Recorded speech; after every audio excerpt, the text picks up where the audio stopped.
amis et chers abonnés, et oui, en ce soir d'Halloween, j'ai décidé de me regarder un film d'horreur et un classique aussi des années 80, puisqu'il s'agit de Reanimator, que j'ai ici en DVD collector aux éditions métropolitaines et réalisé par Stuart Gordon en 1985. Très beau, très belle édition d'ailleurs, qui se diffuse comme ça.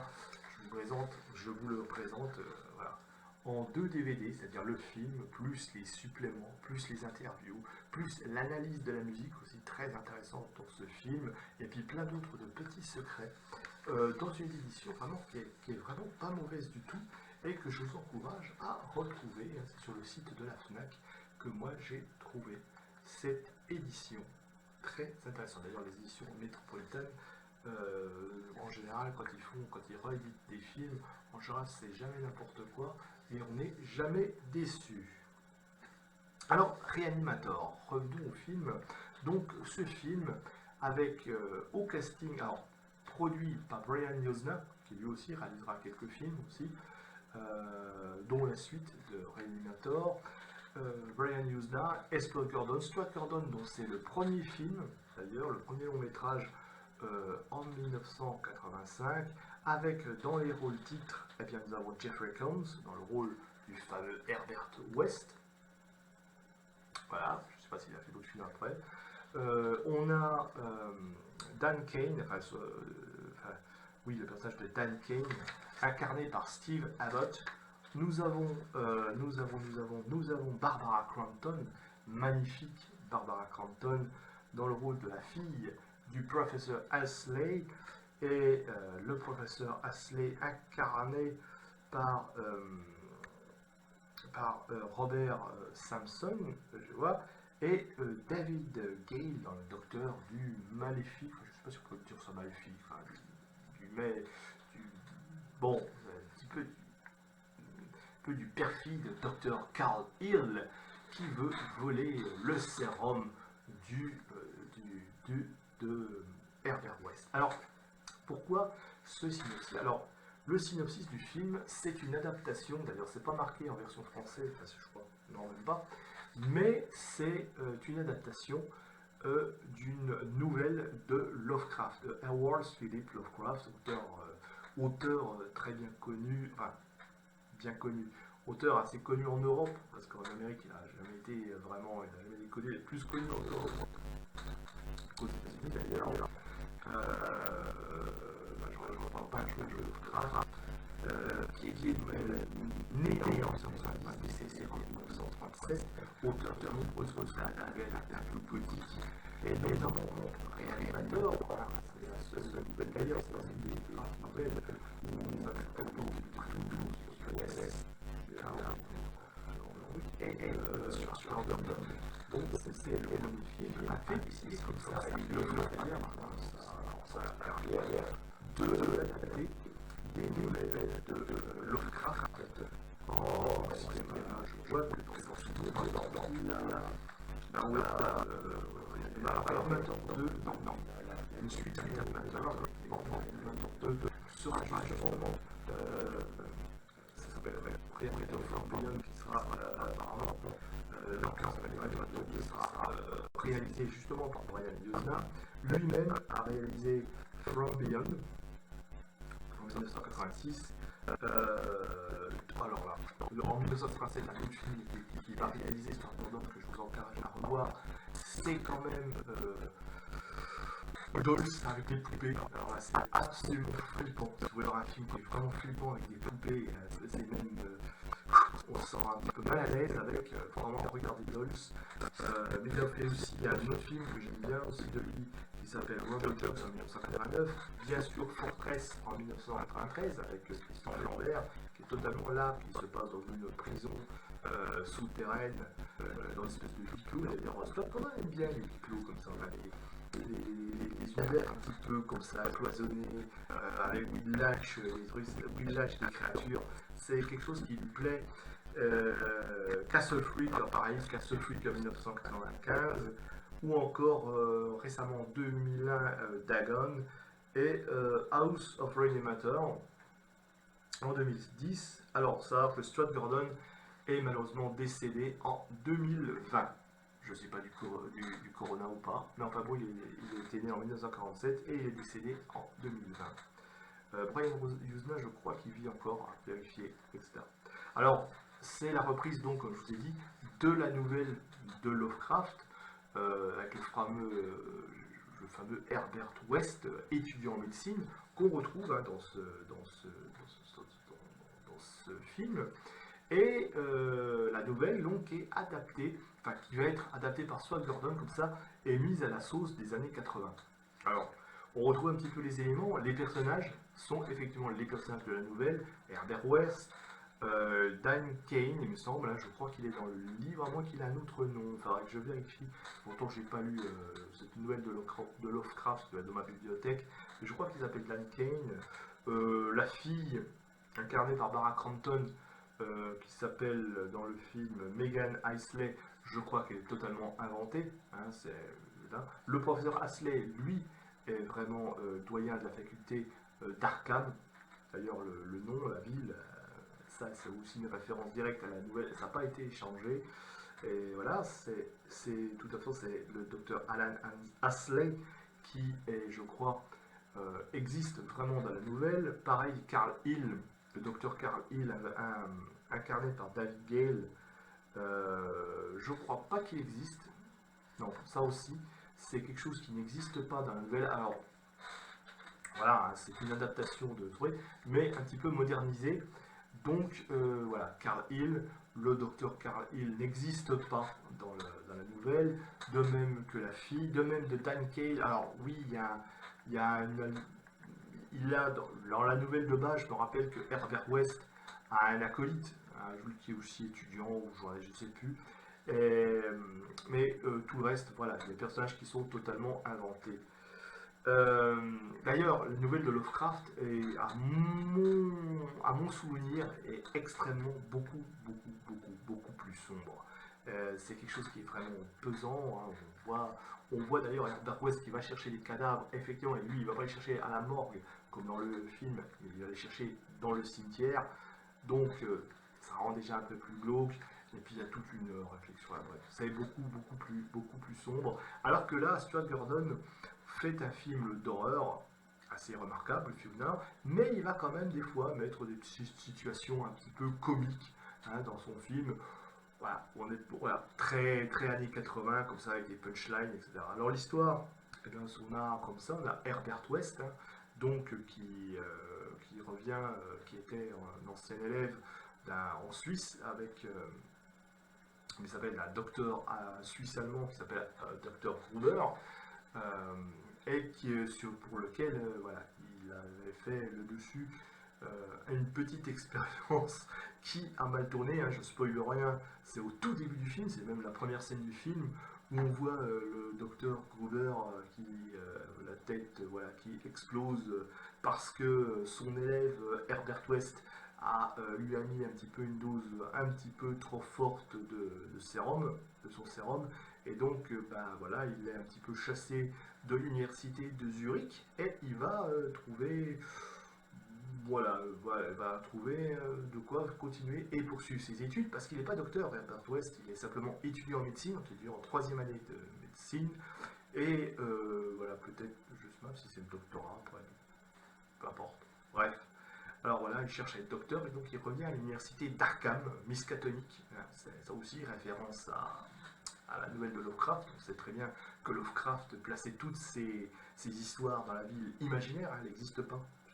Je sais parce que j'ai déjà essayé de la trouver, la ville imaginaire d'Arkham, près du fleuve Miskatonic, où se passent toutes les histoires de Lovecraft. Donc il revient dans cette université et là il s'inscrit dans le cours du docteur Carl Hill, qui est un neurologue, neurochirurgien assez réputé, voilà, et avec lequel il va très vite se prendre la tête parce que le docteur Herbert West a des théories sur la mort, et du moment, enfin, pas vraiment sur la mort, il est obsédé sur la survie du cerveau après la mort, qui reprend d'ailleurs une théorie médicale qu'on croyait beaucoup dans les années 80, voilà, j'en parlerai un petit peu, voilà, il y a une théorie comme ça, comme quoi on pouvait faire revivre le cerveau un peu après la mort, pas longtemps, mais voilà.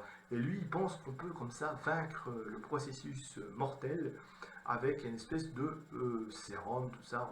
Bon, il est tellement c'est vrai qu'il se prend la tête, comme je vous ai dit, avec le docteur Carl Hill, qui lui, voilà, il va lui dire que ouais, vos théories, c'est une théorie erronée, vous êtes dépassé, etc., etc. Bref, le petit con de base qui se croit plus supérieur alors qu'il n'a même pas son diplôme, hein, il a voilà, juste 3 années de médecine, mais voilà, c'est ça. Voilà, et l'autre qui va comme ça, un petit peu, voilà, voir un peu d'un mauvais air. Moi, vivant, vous n'aurez jamais votre diplôme en médecine, etc., etc. Et puis à partir de là, bah, ça enchaîner. Il va faire des expériences.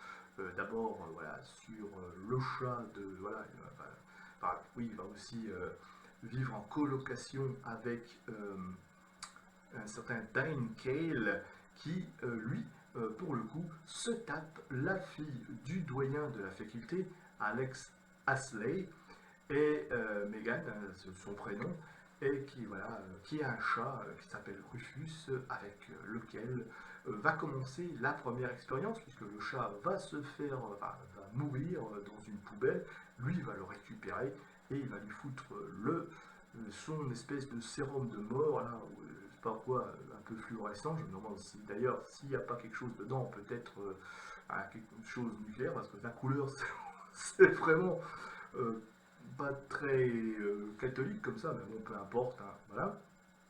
Et peut-être un sérum de Tchernobyl, on ne sait jamais. Et, mais malheureusement, le chat va se réveiller sous une forme zombifiée. Et c'est celle-là le problème de ce sérum. C'est qu'il transforme en réalité tous les décédés en zombies. Et oui, parce que l'originalité de Reanimator, c'est qu'on a en même temps un film de zombies avec voilà, avec des. Mais bon, pas des infectés, c'est pas des choses, mais des gens qui reviennent de la mort. Alors, comme je vous ai dit, il y avait une théorie comme ça, dans les années 80, qui se fondait sur des choses qui, soi-disant, avaient été observées à Haïti ou dans les pays où on pratique le vaudou. Comme quoi, on dit que les prêtres vaudous pouvaient s'emparer de l'esprit des morts et faire les rendre les gens comme des zombies parce qu'ils leur donnent des substances, etc., etc. On y croit, on n'y croit pas. Voilà, certains disent que c'est surtout plutôt des drogues, en fait ils sont pas vraiment morts, mais un peu voilà, d'autres qui vont dire oui non mais ils sont revenus à la vie, il lui a mis quelque chose. Hein. Bon, ça part de là, ça part de là. Il n'y a pas d'explication. D'ailleurs le film n'est pas surnaturel dans le sens où on va parler de Dieu, de la mort, de la vie. Pour lui, Herbert West est un héros totalement athée, c'est-à-dire qu'il ne croit ni en Dieu, ni en diable, ni en rien du tout. Pour lui, la mort n'est qu'un processus chimique. Hein, voilà. Mais par contre, on peut la vaincre avec, on peut repousser, voilà, redonner la vie avec son sérum parce qu'il y a une composition chimique dedans qui fait que, voilà. Alors à noter, alors ça c'est reprise d'un poster original. Je vais vous dire une petite anecdote parce que ça c'est reprise d'une anecdote originale. Quand j'étais gosse, hein, voilà, Réanimateur est sorti en 1985, moi j'avais 11 ans, je ne l'ai pas vu au cinéma, hein, pour cause, un petit peu trop jeune. Par contre, ouais, je l'ai vu 2 ans, 3 ans après quand c'est sorti en vidéoclub, et j'avais le poster de Herbert West, hein, de ce poster-là, dans ma chambre. Oui, moi j'avais des posters de films d'horreur dans ma chambre, chacun son délire.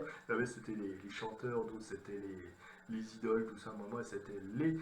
Voilà. Et j'avais Herbert West dans cette position. Alors, voilà, ça m'a toujours impressionné. Voilà.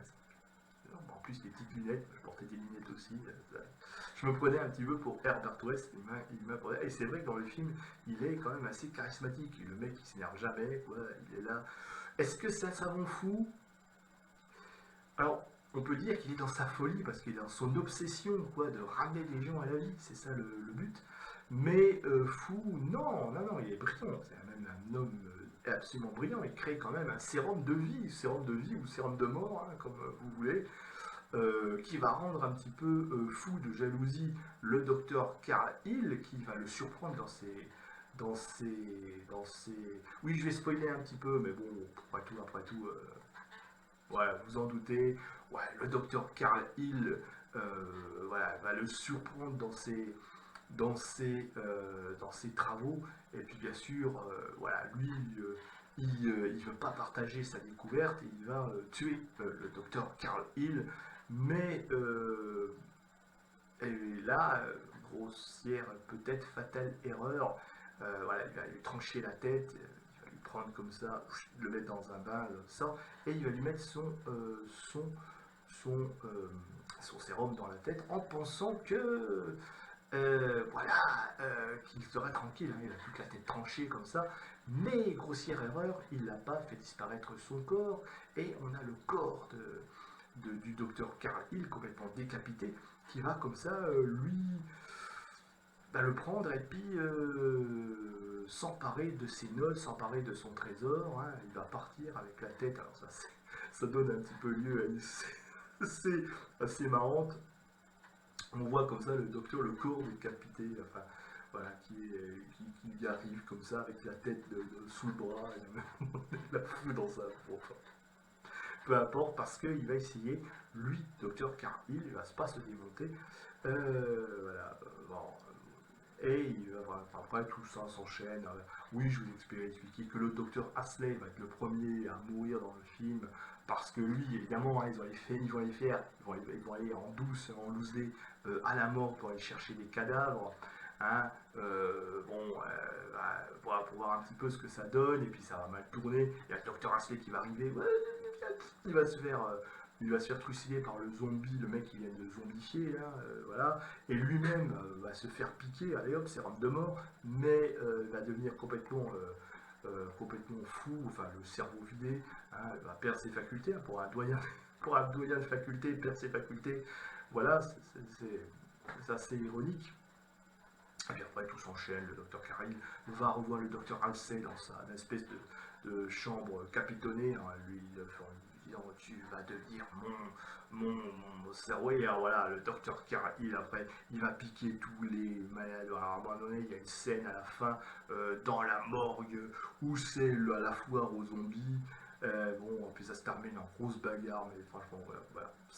Alors le film ne sort pas, et ça on sent un petit peu euh, la formation de Stuart Gordon, qui vient du théâtre d'ailleurs, et il arrive comme ça à faire dans des univers, comme je vous dis, toujours dans des univers cloisonnés, il sait organiser comme ça sur la scène sans forcément sortir. Les effets spéciaux, eh ben, ils sont bien faits. Pour un film de 1985, même encore aujourd'hui, bah, ça se regarde, hein, c'est du practical, hein, voilà, il n'y a pas d'image numérique, hein, voilà, même si on est, ouais, je sais que le numérique en 85 faisait ses débuts, mais justement là, c'est vraiment tout, voilà, le chat coupé en deux, les têtes coupées, les trucs comme ça, machin. Ouais, il y a du make-up, il y a des bons. Ouais, alors certains vont trouver ça peut-être un petit peu kitsch, moi je trouve que c'est pas mauvais. Et puis il y a une ambiance, il y a aussi à un moment donné, il y a voilà, c'est les éclairages, les fumées, tout ça, surtout vers la fin, tout ça, ça donne une ambiance un peu glauque. Et ouais, ouais, j'aime bien. C'est vraiment, l'histoire est pas mal aussi. Après tout, c'est quoi? C'est un truc qui veut essayer de vaincre la mort.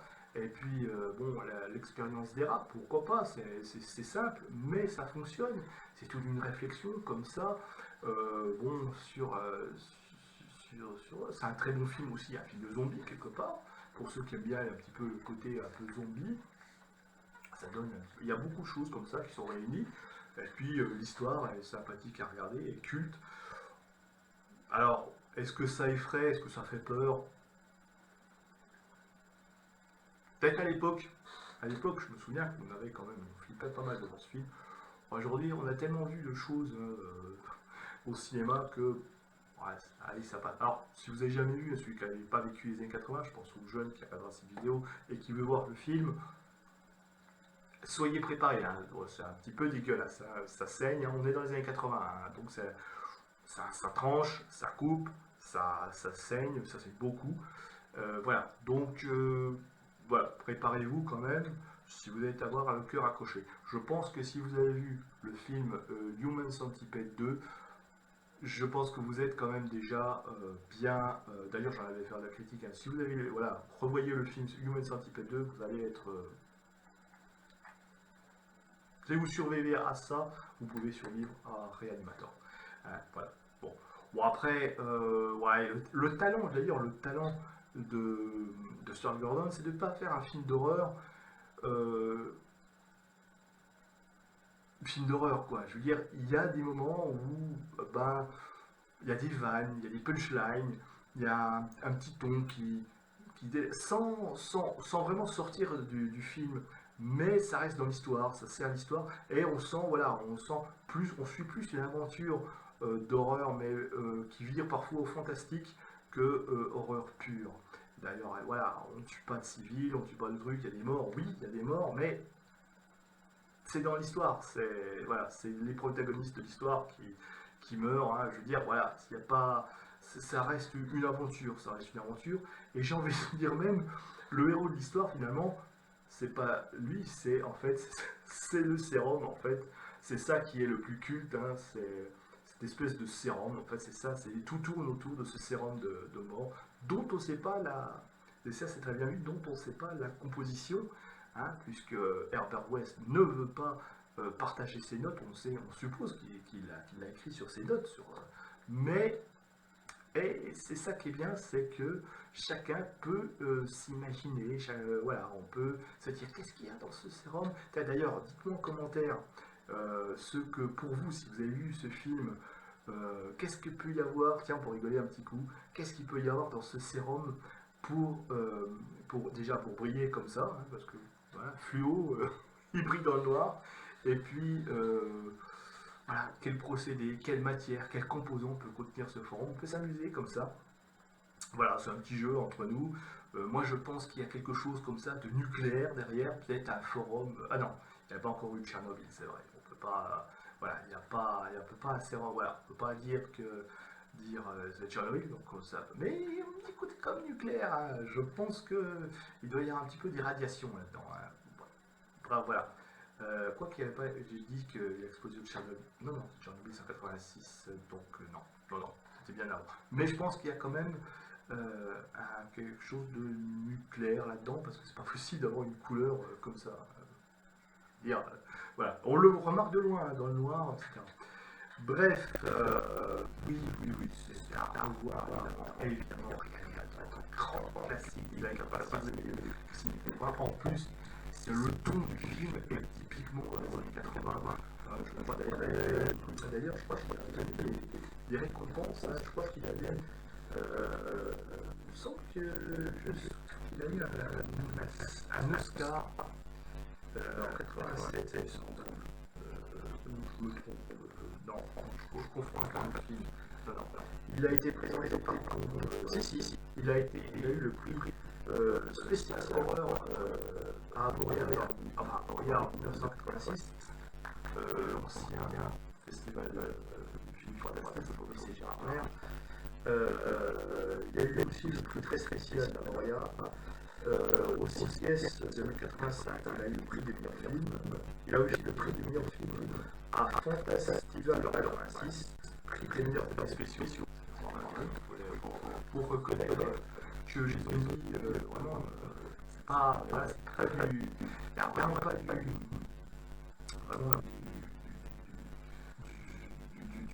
c'est tous les mecs qui sont costumés, qui on le voit, voilà, qui sont pas dans c'est du zombie vrai quelque part, et c'est ça qui est intéressant. Voilà, et puis voilà, c'est vraiment à l'ancienne, ça ressemble bien le chat qui est coupé en deux, puis la moitié qui se relève, voilà, il y a plein de scènes comme ça, voilà, c'est assez sympa à se regarder. Et puis, voilà, la relation entre les personnages, si vous aimez l'univers de Lovecraft, on retrouve un peu de Lovecraft, mais dans une un peu modernisé, on peut dire, 13 années 80, parce que c'est vrai que Lovecraft, bah, c'est les années 20, c'est là qu'il a écrit la plupart de ses histoires. Voilà. Mais c'est pareil, Lovecraft écrivait pas forcément pour des histoires qui se passaient forcément depuis rien, c'est pas parce qu'on fait du Lovecraft, mais ça s'éloigne quand même de Lovecraft. Je veux dire, ça prend pour base l'histoire de Lovecraft. Hein. Donc, comme je vous ai dit, il y a des personnages qui sont totalement absents de la nouvelle et qui se retrouvent là-dedans pour le scénario.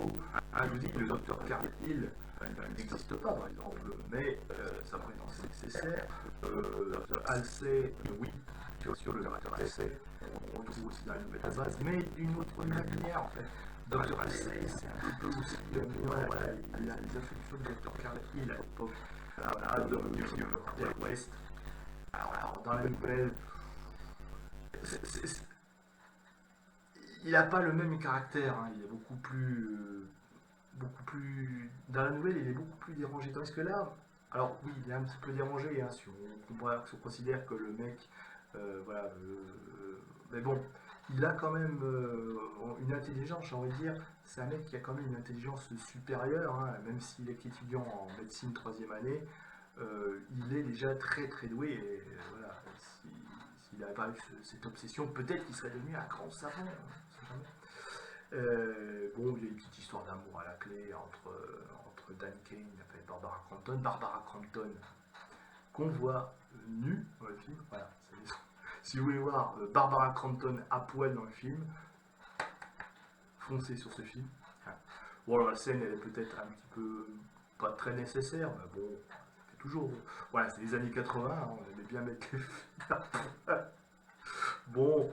Voilà, mais je vous dis, ce film respire les années 80 par tous les pores de la peau. C'est vraiment du film d'horreur type années 80. Et je vous dis, c'est un classique.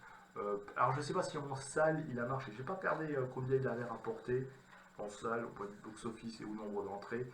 Mais par contre, je peux vous dire que euh, en VHS, hein, à l'époque du vidéoclub, il cartonnait. Moi, je veux dire. Je devais avoir 13, 2 ans après, je devais avoir 13-14 ans, j'allais au vidéoclub, c'est souvent que je reprenais ce film Terminator. Alors, peut-être pas en DVD à l'époque, hein, il n'y avait pas encore de DVD, hein, c'était encore VHS, mais chaque fois que je le voyais dans les rayons du vidéoclub, moi je peux vous dire tout de suite que je le reprenais. Hein. Ça a accompagné mon adolescence, ma préadolescence pendant pas mal d'années. Et puis voilà, c'est un bel hommage à Stuart Gordon qui nous a quittés il y a maintenant 2 ans. Hein, voilà, réalisateur quand même de beaucoup de films d'horreur, pareil, non des moindres. Et puis voilà, c'est sympathique. Petite histoire. Pour Halloween, ça change un petit peu, j'ai envie de dire, des traditionnels serial killers ou slashers ou découpeurs de cadavres. Là, on a un savant qui transforme les morts en zombies. C'est un petit peu plus original.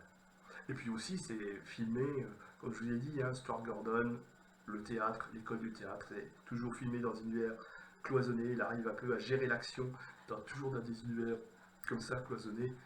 Et ça, c'est intéressant, en laissant voilà, toute liberté à l'acteur d'exprimer son talent.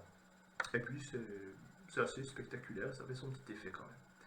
Voilà donc Reanimator, le film que j'avais envie de vous conseiller pour une soirée d'Halloween entre amis, parce que ça se regarde, et puis bon, on est obligé des fois un petit peu de rigoler un petit peu, puis on s'effraie, puis on rigole en même temps. Bon, franchement, c'est assez sympathique. Et voilà, petite soirée Halloween, bah, mettez-vous Réanimateur, voilà, et puis c'est sympathique avec des pop-corn, avec un peu de bière, vous allez délirer. Alors je vous le conseille, hein, je vous dis, dans cette édition-là, parce qu'il y a aussi des interviews exclusives du réalisateur, où on apprend pas mal de choses, et du producteur aussi, Brian Usna, les commentaires audio, les scènes coupées, qui à mon sens n'apportent pas grand chose, c'était assez intéressant. Mais voilà. Et puis voilà, et puis c'est un bon film, c'est un classique des années 80, on a grandi avec, enfin du moins pour moi. C'est très intéressant. Et je vais donc pour cela vous souhaiter une bonne fête d'Halloween à tous. Et puis visionnez des films d'horreur, faites-vous peur au cinéma, c'est autorisé. Après tout, on se fait assez peur dans la vie comme ça, malheureusement. Mais au cinéma, vivez un petit peu, voilà, vivez votre passion, amusez-vous bien surtout. Et puis, moi je vous dis à bientôt, likez, partagez, commentez, dites-moi si vous aimez, dites-moi la proposition pour vous du sérum du docteur Herbert West, très important, faites travailler votre imagination. Et puis moi je vous dis au revoir et à bientôt pour une prochaine vidéo.